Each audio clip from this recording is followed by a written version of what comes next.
Today on the Mr. Maple podcast, Matt and Tim count down the top 100 fall-colored maples, numbers 50 through 26.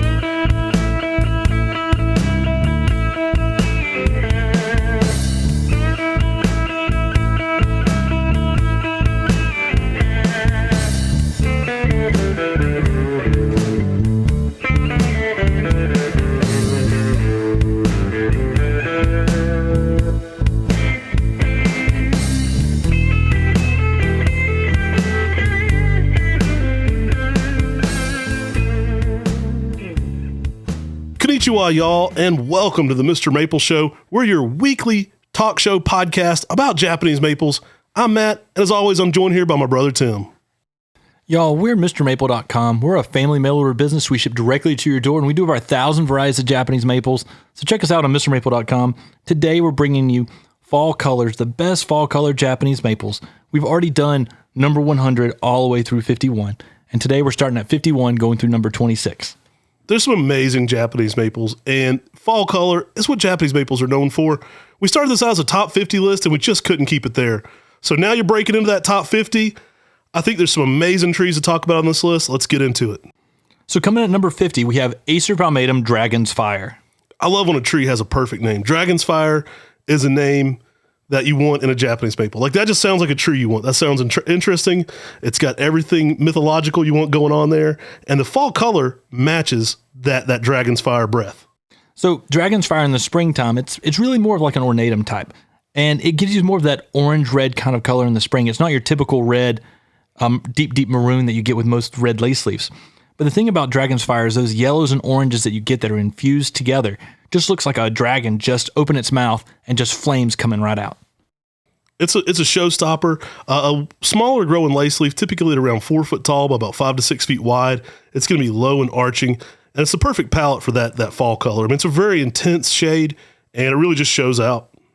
So coming at number 49, we have Acer Palum Shaina.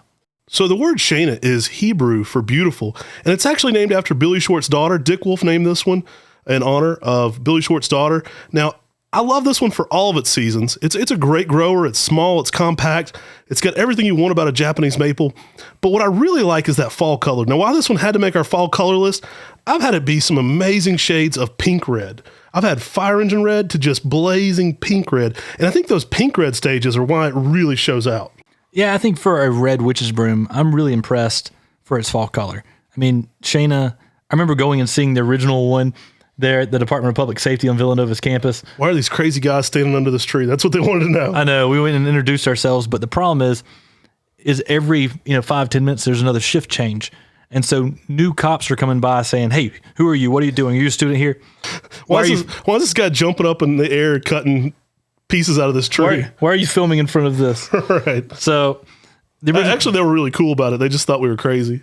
They were. We just got lots of questions and went through 1 billion cards. We had a bunch of business cards and we just went through them all. It's like, we love Japanese maples. You've got a witch's broom here. And then they start staring at it and they're like, "What's that?" And then we were describing to them that it's witch's broom is this dwarf mutation in a Japanese maple. And it's crazy that tree right there, is the original witch's broom on Shaina. The crazy story is we're doing a podcast with Billy Schwartz, the Billy Schwartz Experience. You should go check that one out. And he said that literally we had Billy Schwartz there, we had Dick Wolf there, and then there was also Sid Waxman came in and found witch's brooms on a pine tree behind the Department of Public Safety building. Oh, cool. And so it's crazy that all three of them were right there. All these witch's broom legendary experts were right there at this original Shaina. All right, y'all, we're going straight species this time. Coming in at number 48, we got Acer Gricium. Now, many of you know Acer Gricium. It has exceptional bark, so it looks cool year-round with that exfoliating, almost looks like cinnamon flaking bark peeling off the thing. But what you may not know about Acer Gricium, it goes through some incredible shades of red in the fall. And you can get some bright reds to deep maroons on this plant, and it is outrageous, and it's very consistent as this tree is out there in the landscape. Once this tree is established, it gives a consistent fall color each and every year. It's one of those trees that the fall color is so amazing. People always talk about the bark interest, but the fall color is exceptional on Acer Gricium, the paperbark maple. Yeah, it really shows out. This is actually a rare species, normally found in China. There's very small adjunct populations that's left. Toniello was actually doing the Acer Gricium project where they were trying to, kind of identify some of these last populations and get some new genetics going. It's an extremely rare plant in the wild. It's actually, definitely on that red maple list for extinction. Very popular in propagation, though. It's one that it is harder to get from seed. The seeds are tricky. They don't always germinate. There's a parthenocarpic kind of issue with it where a lot of times the tree doesn't exactly express all the things at the same time to get good seed going. Awesome plant, though. It's often propagated by grafted onto sugar maple, which I think is interesting as well. I just love when we do that in the horticulture industry because we can take one piece of a plant and produce it, and then there can be actually more plants actually in cultivation than there are in the wild. And so if for some reason something happens down the road to those populations in the wild, we can repopulate that with what is currently in cultivation. It's a controversial topic, but I'll tell you, I'm a firm believer that propagation is conservation, because when you have more of these, it's better. And when you have more of these rare species, those genetics are continued on, and they're not lost for all time. So I'm a big fan of propagation for conservation for sure. Can you imagine if some of these plant people had came in and said, no, you can't ever produce this? If E.H. Wilson would have not brought one of the original ones there to Harvard University at the Arnold Arboretum, and they wouldn't have gotten into cultivation. It'd be a sad day for fans of peeling bark and great fall color. Yeah, I mean, and now we've got this in production enough that if something did happen, we could actually repopulate this in the wild. So awesome thing for conservation. It's amazing to have plants like that in the United States. I mean, it's rare to even find plants that age in Europe, but wow, what a cool thing to see. All right, y'all, coming in here at number 47, we got Acer Palum Shayu no Sume. We were recently walking through Brian Rule's garden with Nippon Ikitai. They came to film an update with Mr. Maple since they flew us out to Japan a few years ago. And there was a Shayu no Sume in Brian's garden. And I walked up and one of the directors was there and he was translating. He's like, Shayu no Sume. And he said it like Shoryu no Sume, which is a little different than I've pronounced it. But he said dragon claw. And he started looking and he's like, the leaves look like a dragon claw. And he was kind of excited about this tree because the leaf foliage is just so awesome. It's got a very unique texture to it. And the morphology really does look like a dragon's paw. Yeah, I'm a huge fan of this one. The fall color is exceptional. I mean, I've had blazing orange with shades of red in it, and I've had it get really red late. So typically orange early really shows out on that kind of elongated claw-like looking leaf too. I mean, it's a real nice color pattern. Typically a crisp green in the summer, going to more of a Kelly green midsummer, but I think it's underrated for fall. I mean, Subuldianums can really add a lot to the fall garden, and Shayu no Sume is one of my favorites for texture. Yeah, being a Subuldianum, this is a very unique plant. There aren't many other Subuldianum selections, and so it's interesting that we're starting to find different leaf morphologies, but the fall color is always outstanding, and Shayu no Sume is no exception. An amazing plant with excellent, excellent fall color. Yeah, I like the Subuldianums. They do work zones 4 through 9, so this one is a little bit more cold tolerant for some of you people in zone 4. A great plant to look for great fall color. Coming in at number 46, we've got Acer Palum Geisha Gone Wild. This one is wild, y'all. This geisha has just gone completely wild. Another Talon Buchholz introduction. Talon likes to play around with names. Geisha Gone Wild always makes people chuckle a little bit. This one is a sport off of geisha that really is kind of an improvement on geisha in some ways. I mean, it's a sturdier tree, handles sun better, a little bit more vigorous. You get that overall darker red color in the spring color, so it's a pink on dark red. We had to list it for fall color as well. You get some insane shades of red on red, and it really shows out. It's like two-tone color red and pink in fall as well, and it really just gives it something interesting you don't see a lot in Japanese maples. And in the fall, from a distance, an overall appearance can give you more of that pink-red color. And Geisha Gone Wild, it's just an exceptional plant. Now, people often ask us, are Geisha Gone Wild and Shiraz the same tree? And they're slightly different, but they are basically sports off of the same tree, which is geisha. So it's similar mutations that have happened.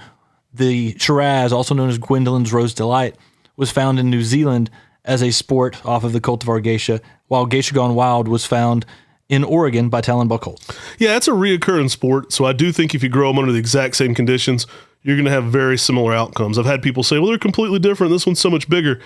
Well, it was grown in a different manner. If you graft them at the same time here at our nursery and you grow them from 1 gallons to 7 gallons, you'll find that they look pretty similar under the same conditions.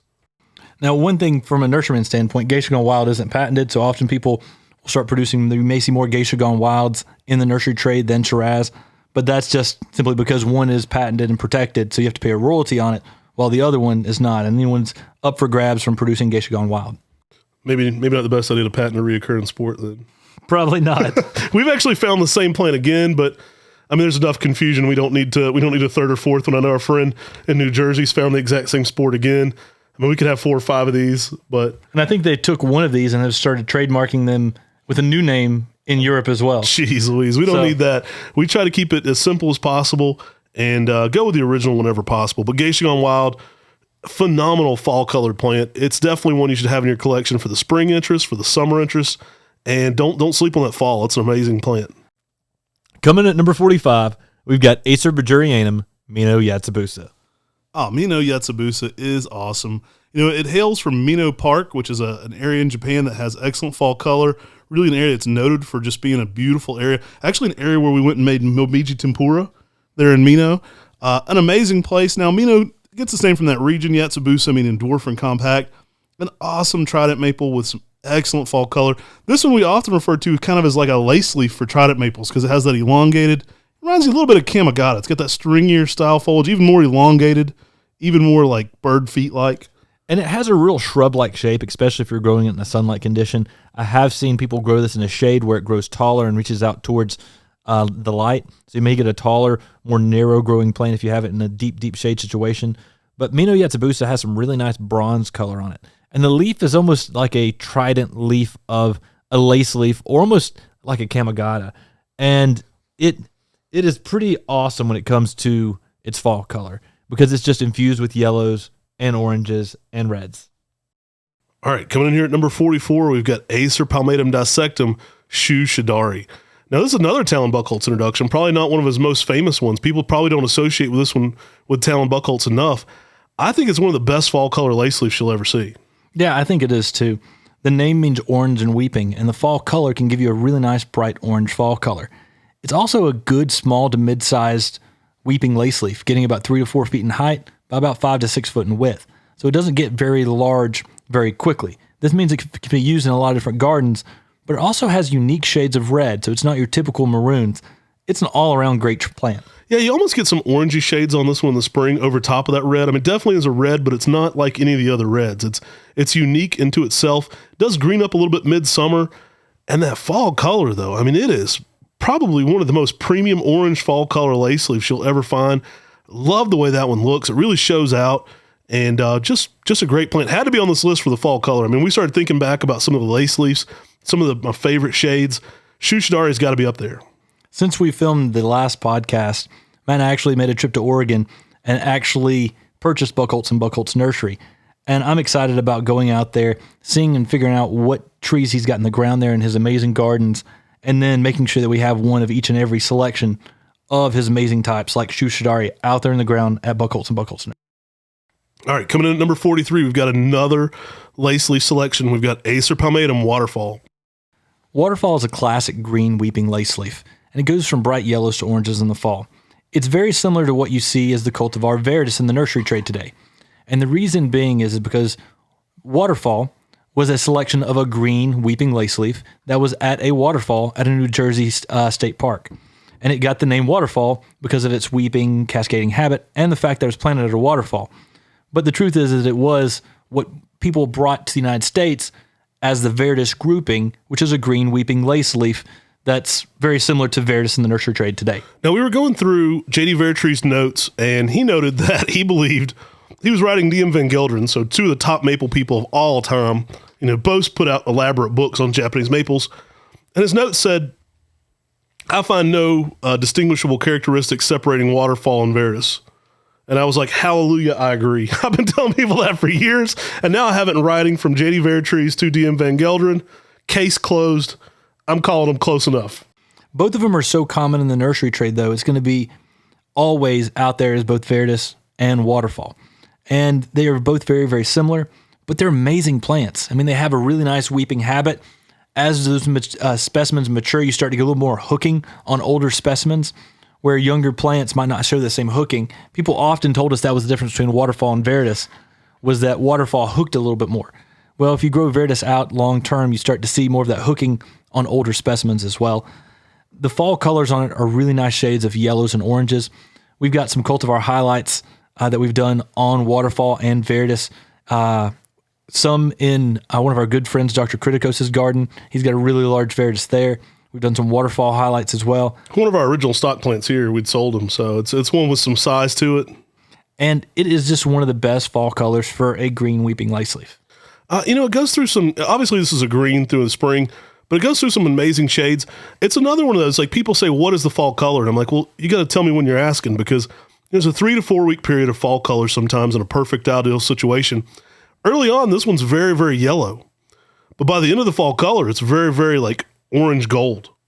So, I mean, you get kind of a changing color on this one. Sometimes you'll look at waterfall, you say, oh, that was orange. But I mean, earlier in the season, the same plant might be a really bright yellow. I think that's one of the reasons why people often thought they were different, is because specimens and environmental conditions and trees that are different ages and even the pH of the soil can affect a lot of things about a plant.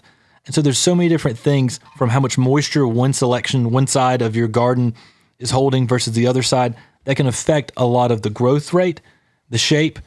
There's so many things, variations that can happen in a garden, and often confuse people thinking that they were two separate plants because of that. All right, coming in here at number 42. I'll be 42 in a few weeks. Probably by the time you're hearing this, I'm already 42. Nanette. So Nanette, incredible plant, named by our friend Bob Baltzer. Bob's deceased now. Really old school nurseryman, one of the best. Learned a lot, from him ourselves, but we also know he was a mentor to Talon Buchholz when Talon was getting going. So, one of those guys that's been around a while. When we were visiting him, we asked him, what's your favorite tree you introduced?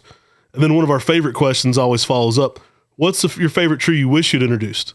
And of course, Nanette was one he ran us over to and showed us. It kind of looks like a Shishigashira with Aoyagi-like bark. So you kind of get the best of Aoyagi times Shishigashira going on. Yeah, the original seedling was really tight and dense. We grafted and it stretched out a little bit, but it still has a compact habit. I mean, Matt's got a gorgeous one in his garden. The thing I love about Nanette more than anything else isn't the green bark that it gives, but the yellow fall color. I mean, the yellow fall color that this thing gives with having that lime green bark, it is outrageous, especially on a Shishigashira-like leaf. Imagine that neon pale yellow that you get on Aoyagi on a Shishigashira leaf. I think that alone right there is a sales pitch for this one. It's awesome. And then with lime green bark, so the bark kind of accentuates that fall color even. It's a showstopper.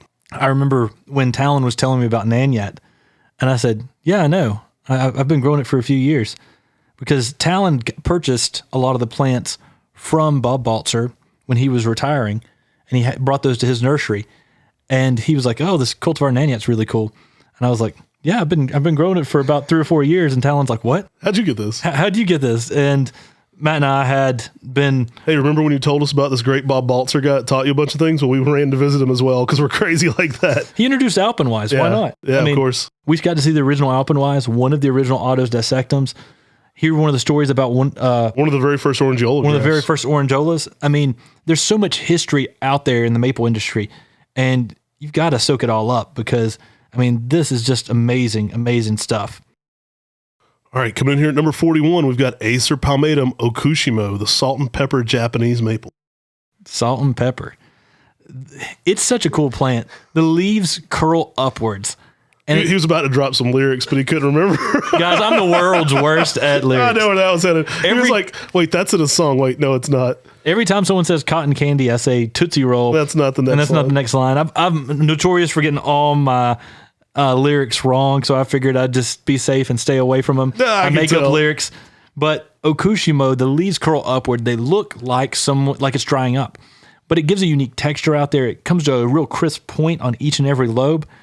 And I mean, it's one of those plants, if you don't know anything about plants, you're going to be out there trying to water it because you're thinking that it's drying up. But when you see this uniform on a larger tree, you realize it's something that's supposed to be that way. And it's a really nice green, but the thing that's underrated for this plant is its fall color. Yeah, yellows and oranges in this fall color. If you want to see an awesome specimen of this, go to our YouTube channel. It's just the Mr. Maple Show. Check out our video we did. We did a cultivar highlight on this. Me and Brian were walking around Tom Nunnenkamp and Lib Nunnenkamp's garden, Maple Walk there in Charlotte. Check that video out. There's a beautiful size specimen in perfect fall color. really shows out, guys. This one's one, yellow's early to like yellow orange is late, so you get those two-tone colors going on. And that cupped up foliage makes it look like little origami birds on every single leaf. Once you see it, you can't unsee it. It looks like birds aimed in toward the stems. An amazing plant. Yeah, it's a plant that the texture is just simply amazing. The way it curls upward is very unique, and the pointed habit of how it curls adds almost like a sharp texture out there in the landscape. Awesome plant with exceptional fall color. Coming in at number 40, we've got a classic. I mean, this is coming in at number 40, Acer Palum Crimson Queen. Now, I didn't know until we were talking to Dave Vercade that the Vercade family named this tree. I mean, they've had so many hits. That shocked me that Dave Vercade's family, I know his brother and his father have named many trees as well, but I was quite shocked to find out that was a Vercade introduction, just because it's a staple. I mean, no shocker, really. I mean, those guys have so many home run hitters in the conifer world, but Crimson Queen, that's a pretty good maple to have on your list. Crimson Queen's one of those plants that's just made its way all the way around the world. It's one of the most popular trees in the nursery trade. The name means so much because it describes what it does. It turns crimson in the fall, and it's the queen at it. I mean, it just has that weeping lace leaf habit, really, really amazing fall color, a good classic red lace leaf. And, I mean, box stores everywhere carry this plant. And it's because this plant is mass-produced because it's got a great name and it's a great tree. Yeah, not only is it a great plant, it's dense, it's full.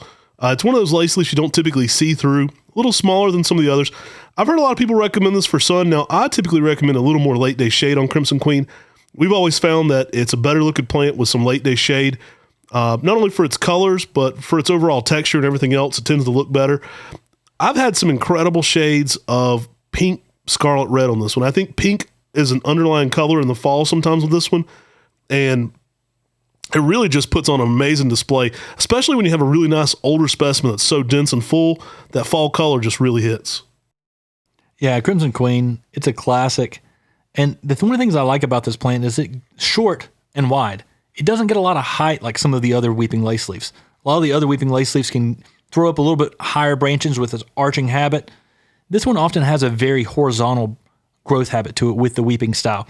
And that just means it fits in those smaller spaces in the garden where you don't want something to get too tall. And that's really what's made Crimson Queen popular, because not just the name, but its unique shape and its color. I mean, all those things. This is a classic Japanese maple. I think almost a lot of people in the nursery industry have to grow, and it's a tree that many people have to put in their garden because it's such a great tree.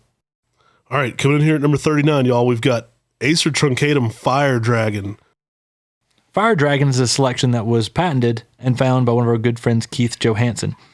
He did this unique thing because he was trying to look for trees that grow well in Texas. And he started realizing Acer truncatums grow well in Texas. He's like, this is pretty cool. Let me start growing some of these. He went through a batch of seed that he had ordered in and started finding some variation. And with Fire Dragon, instead of your typical yellows to oranges, he got a tree that's got a little more points to the leaf, so it looks a little bit like a dragon, but it gives you a fiery red fall color. Man, I love Keith. I miss him. We got to get Keith on the podcast. So Keith, if you're listening to this in Italy, I know he moved to Italy right before the pandemic. So I'll have to email him sometime. I don't have a new number for him, but Keith's one of my favorite maple people ever.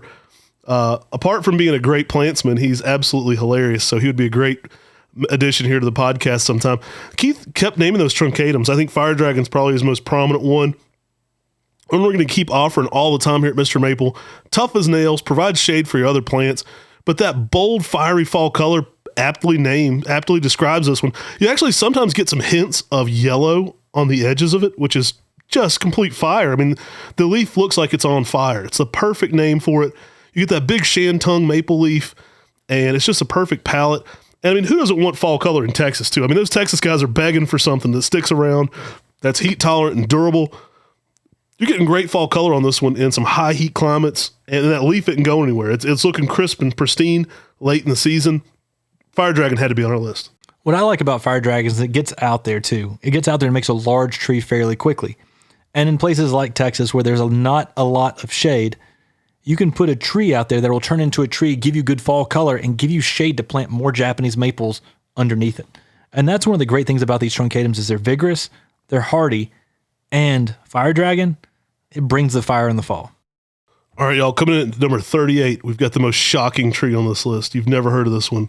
Acer Palum Bloodgood. Y'all, this is a plant that's underrated for fall color. It's a tree. Especially the original. Yeah. This is a tree that became very, very popular. The name Bloodgood, people know this to be a Japanese maple. You say Bloodgood, people are like, oh, Japanese maple. They'll say Blood Great, True Blood. They'll call it a million different things. But Bloodgood was actually named for Bloodgood Nurseries. And Bloodgood Nurseries was in New York at one point, New Jersey, Pennsylvania. They moved around a couple of different times. But they were one of the original people who started offering a lot of different varieties of Japanese maples. And Bloodgood was a selection that had some really good red fall color. But it was really had the red color during the spring and the summer. And people always associate that color with the name blood, which is good, right? I want that blood red tree. That's what they say. So this one goes to incredible fire engine red in the fall. The original form can have a little flaking of yellow underneath that. It's a really underrated plant. I mean, it really is a great plant, especially the correct form of this. It has become a little watered down the trade because, especially in the 80s and 90s as Japanese maples were getting popular, a lot of people weren't grafting. So they would just take a seedling from a Bloodgood, a seedling from a red upright, call it Bloodgood. I think at one point, we were talking to some different nurserymen. They had identified 18 different strands of Bloodgood that are in the trade today. And so it has gotten out there under many different forms. And that's at bigger nurseries. I mean, that's at that's the people who are producing lots and lots of these trees. You can go around to almost any farmer's market or tailgate market and find a Bloodgood seedling often being sold as a Bloodgood. And they don't come back true to form. It's like me and Matt, we are two brothers. We have some characteristics that are similar, but we're completely different. And that's the way seedlings can be too. And just because it's a seedling from a Bloodgood doesn't mean that it's a Bloodgood. So the correct original form is what we offer here at our nursery. And it is an exceptional tree. And I think you want to be careful not to get a seedling from that because the original tree has excellent fall color. It is really underrated. I mean, there's a reason why this one's so popular and it stood the test of time. It's been around for a long, long time in America. And it's just a great plant. I mean, Bloodgood really... it's kind of one of the quintessential maples. A lot of people's first Japanese maple is an upright red or a lace leaf. Everybody knows Bloodgood whether they know Japanese maples or not. And it's just kind of serendipitous that the name was just the guy's last name too. How funny is that? Like it had nothing to do with the color at all. Now, Bloodgood, it does green up a little bit more in the summer than something like Emperor One. But I actually think that's one of the things that gives it a better fall color. Sometimes when you get some of that chlorophyll late in the summer, you sometimes get a tree that is more consistent on a good fall color. And I don't know if that's just because it gives it a little more food during those late summer months as it's preparing for fall color. But Bloodgood coming in at number 38, that's an awesome plant. All right, coming in at 37, we got another tree named for a dude, Tobiosho. Now, this one was a guy named Toby who was a propagator. And he said, you know what? I'm naming a tree after me. I'm naming it Tobiosho. Yeah, Milt Toby. He was a propagator in Boring, Oregon.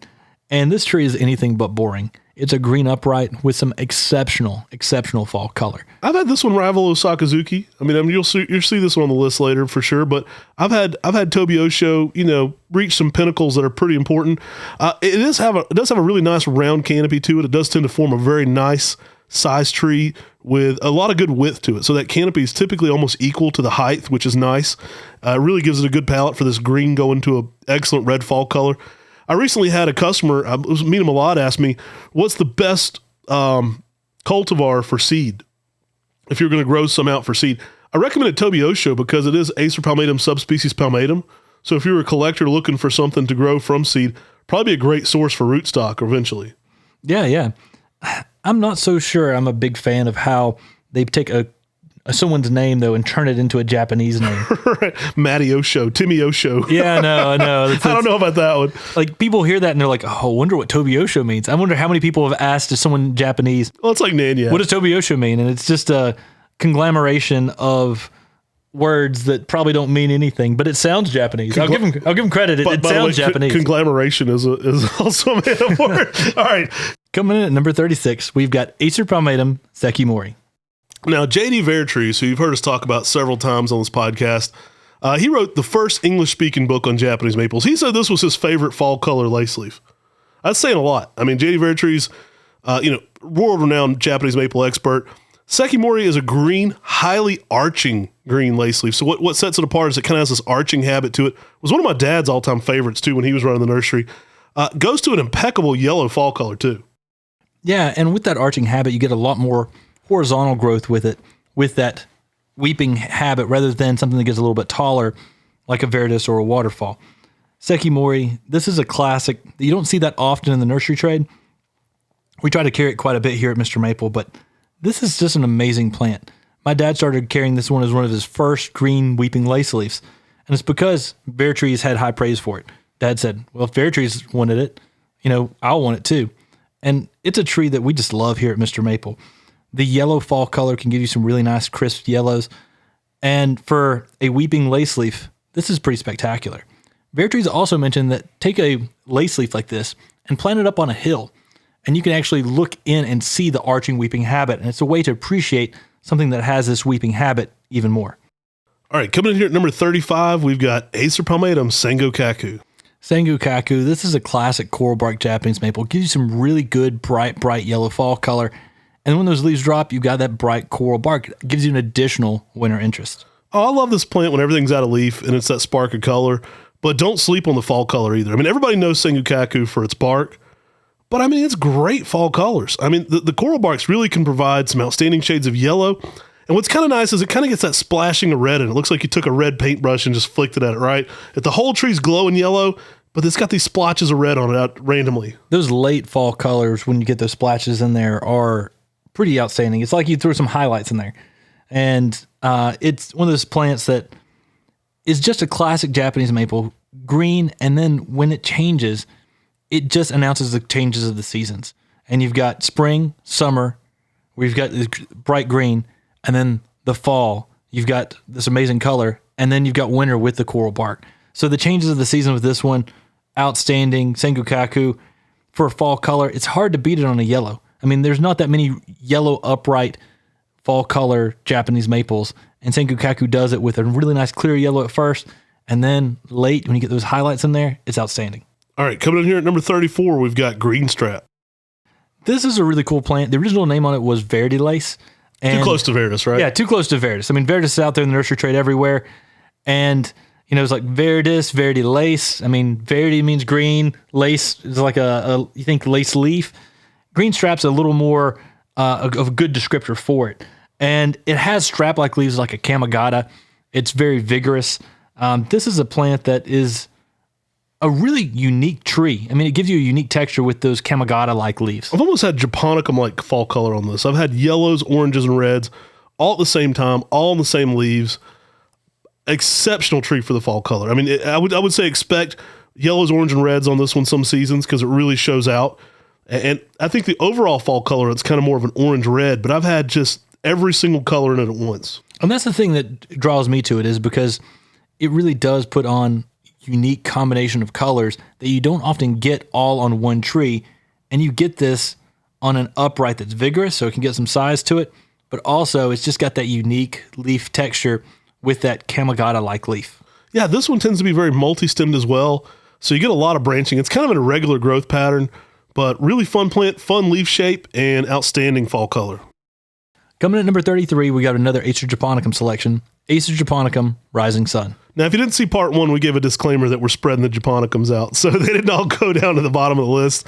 Rising Sun, awesome fall color. I mean, this one, we do have a highlight again on this one in Dr. Criticos' garden. If you want to see a large specimen in perfect fall color, go to Rising Sun on our Mr. Maple YouTube channel, and you'll be really impressed with that one. It's outstanding. Now, it's not uncommon to get reds, oranges, and yellows all at the same time. The primary color on this one is normally a bold red for us, but it normally is accentuated with a little bit of that fire, orange, and yellow. Now, Rising Sun, that's just a great name. Everything is in the name. And a lot of the Japonicums, when they were brought over, their names meant things like Migetsu, which means full moon, and Ataya, which is another way of saying moon.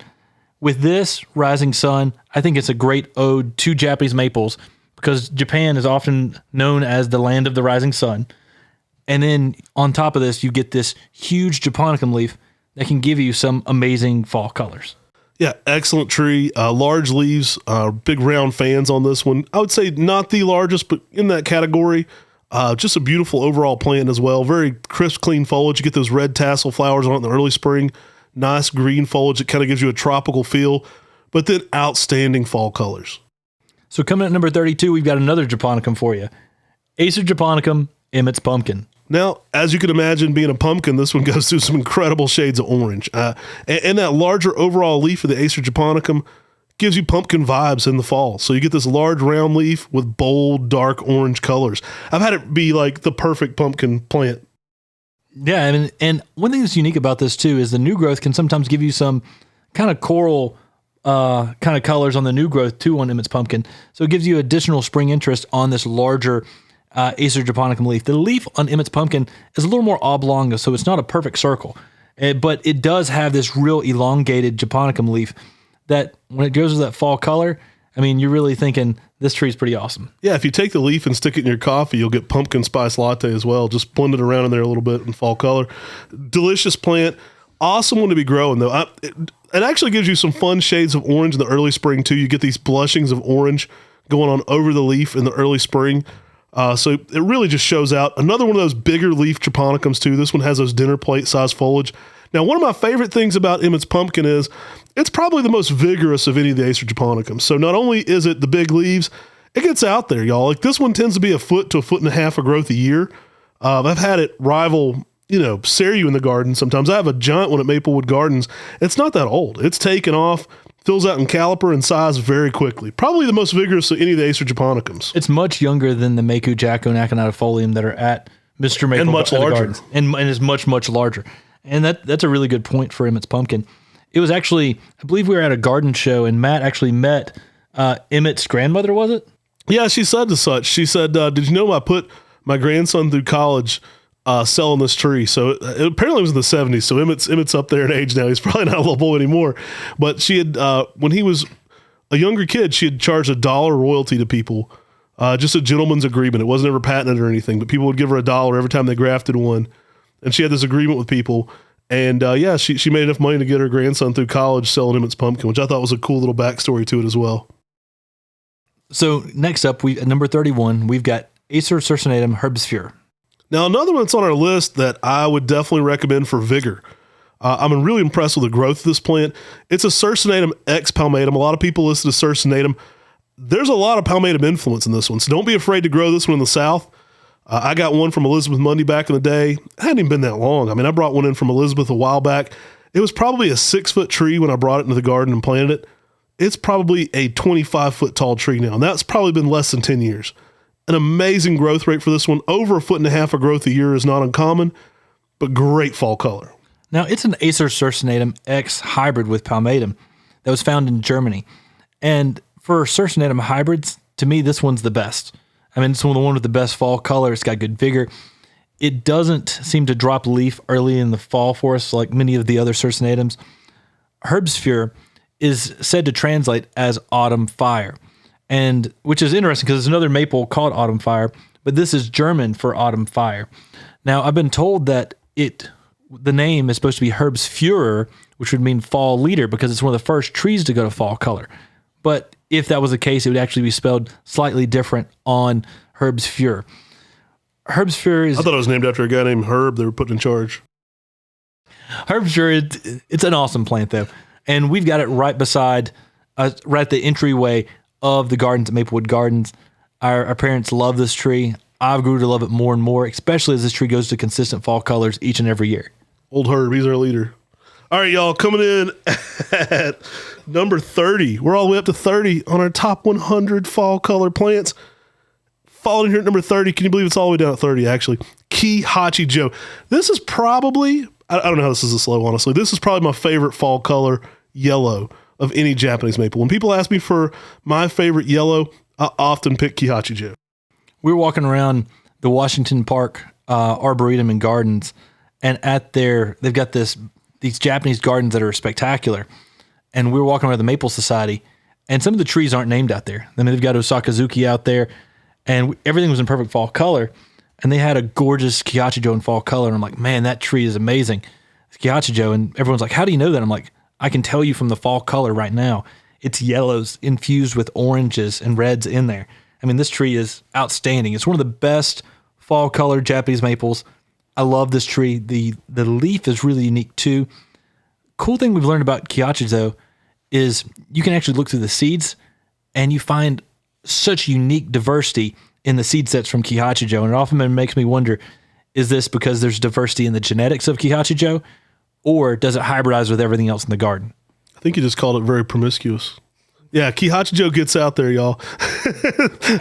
Kihachijo is one of those ones in the garden that might be blending with everything, because you get lace leaves, you get variegateds, you get a little bit of everything going on. I know Brian Upchurch told us when we bought out Highland Creek Nursery back in 2013 that it was one that was very prominent for Japanese nurserymen to be looking through for seeds. I love it for its fall color. You get yellows early, and you get bold yellow to almost gold late. I've seen it be some of my favorite shades of like yellow orange, and just a beautiful tree. Really tends to have an irregular shape, tends to be a little wide sometimes, which I like about it. Gives it that just, I almost think like windswept characteristic to it. Looks like a tree you'd see out in the wild somewhere that has this crazy shape to it. I love the overall plant, and the fall color, just impeccable. Yeah, it is a really unique tree. It's a classic selection from Japan. Basically, if you look out Matt's front door, you look across and you see a rental property that our parents own. And right there, they've got a gorgeous Kihachijo. And we did a full cultivar highlight in when this tree was in perfect fall color. Kihachijo, it's one of my favorite trees for fall color. I could argue for being much higher, but you got to realize we're all the way down to number 30 from number 100 of Japanese maples, the best fall colors. So we're getting heavy hitters the rest of the way. All right, here at number 29, we've got Acer Palum Nishikigawa. Now, you know this one for its pine bark characteristic. You know this one that fishers up. It's popular for bonsai. Man, I've had this in 3 gallons in our nursery be the prettiest tree in the whole nursery in the fall. Like, it has just literally lit up the entire time, and just impeccable fall colors. I mean, shades of yellows and reds at the same time. I've almost had to get some purplish hues to it. Yeah, this is one of those trees that's just underrated. I mean, for fall color especially. It is an amazing fall color, and people thought about this as a fall color tree. I think more people would be planting it for fall color. It's so common in the nursery trade for its pine barking that people love that, and they think that's its distinguishing characteristic, because it does have this pine bark that gives this aged appearance out there in the landscape, makes it excellent for bonsai, but the fall color is impeccable. All right, coming in here at number 28, we've got Acer Palum dissectum Edgewood. This one is a tree that sometimes was referred to as Edgewood Orange. The correct name is Edgewood. It was a selection that was found and introduced by Dick Wolf, and it was actually found at a cemetery, and he grafted it and was like, this tree is really, really cool. And it's really unique because it gives you like this ornatum-like kind of color, but bright oranges and yellows. I think this one's so underrated. In fact, my goal is to get this one very much more into production. We need to get some out to Buckholtz Nursery. This one needs to be a staple in the trade. Like, this one needs to be a staple. It is a lace leaf that not only goes from shades of lavender in the spring to golden yellow in the fall. It's just an amazing tree. It fits in so well with people who already have, a Crimson Queen, a Waterfall, maybe even have an Orangeola. Edgewood is right there. I think it should be right there and as popular as any of those. This tree just blows me away. I know Fred Hooks even had it as Edgewood Golden, Edgewood Orange, Edgewood Golden sometimes. Just trying to elaborate on that fall color and how much that makes this tree special. You don't see many trees that go from a bright lavender purple to golden yellow in the fall. And I think it's just a showstopper. It's one that once people see pictures of and they're introduced to it or they see it in person, they're on the list. Like, it's like, sign me up for that one. That's incredible. Let me know when Edgewood's back. I promise you it's our mission to get this one readily available more. One thing I really liked about this tree was that something that Ed Shin showed me when he got up and started taking photos of this plant. Ed Shin, also known as NJ Acer online, he's got this amazing collection. A lot of those plants came directly from Dick Wolf, including this Edgewood. And if you go up and you look up close at Edgewood on the new growth as it's coming out, it gets some like golden tips to the end of each and every leaf. And that just gives this tree something that's really unique and really different from many of those ornatum types, on top of having such amazing fall color. Man, it's all hitters from here, guys. Number 27, Makawa Yatsubusa. We actually did a list where it didn't come in number 1. Can you imagine that? I can't believe Makawa Yatsubusa, one of our favorite trees, did not make it in the top 25.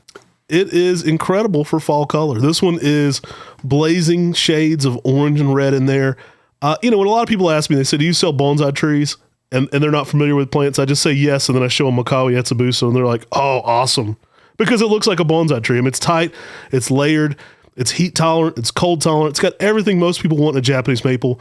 And that's why it's probably our highest selling tree on Mr. Maple year in and year out. Makawa is always popular. Makawa should always be looked at too for its fall color. Exceptional fall color. Durability is a big factor in fall color because you got to have those foliage sticking around.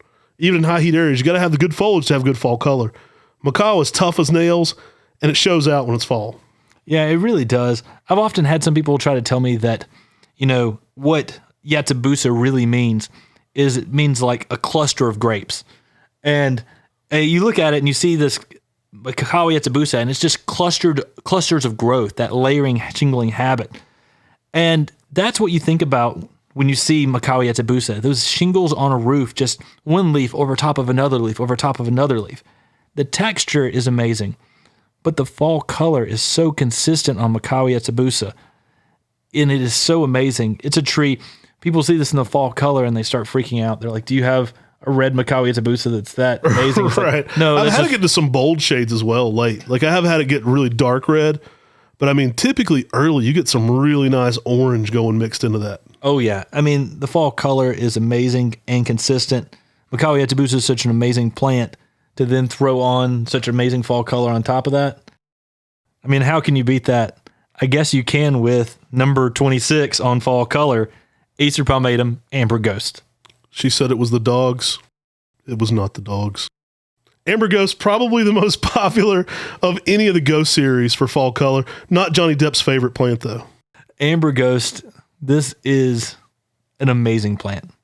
It's a reticulated Japanese maple where you see the veins of the leaf are one color and the rest of the leaf are another color. And that the primary color on the leaf is an amber. And the veins really stand out on this tree, giving a ghost-like eerie appearance. And that's where it gets the name of Amber Ghost. It's a selection by Talon Buchholz that is outstanding. It's got a really nice upright form. It's extremely heat tolerant. But boy, that fall color lights up in the fall. Yeah, you can get some incredible shades of oranges to reds on this one. I've had it be a little bit of both at times. I've had it really show out like being more of an orangey bronze early to a bold red late.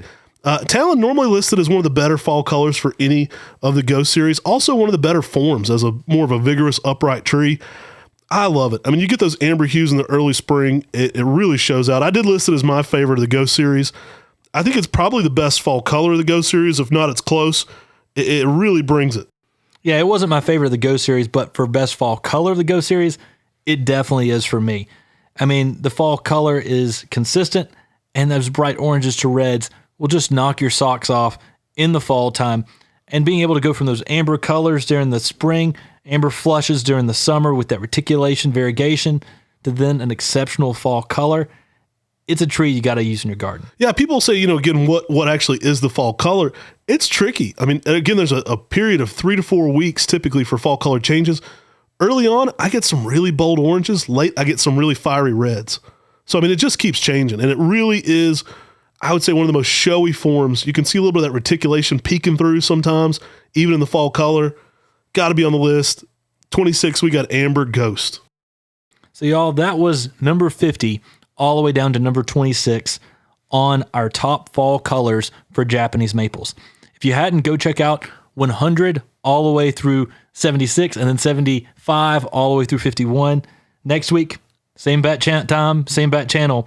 We're going to bring you number 25 through number 1. We must be on the same wavelength. I was about to say same maple time, same maple channel. Guys, we're corny here, but we're the only place giving you a weekly Japanese maple talk show. If you like Japanese maples, that alone should get you subscribing. Go find us on all of our major podcast platforms. Rate us 5 stars.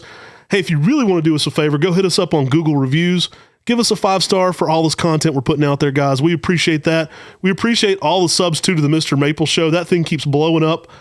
With the purchase of Buchholz Nursery, we're only going to have more and more content.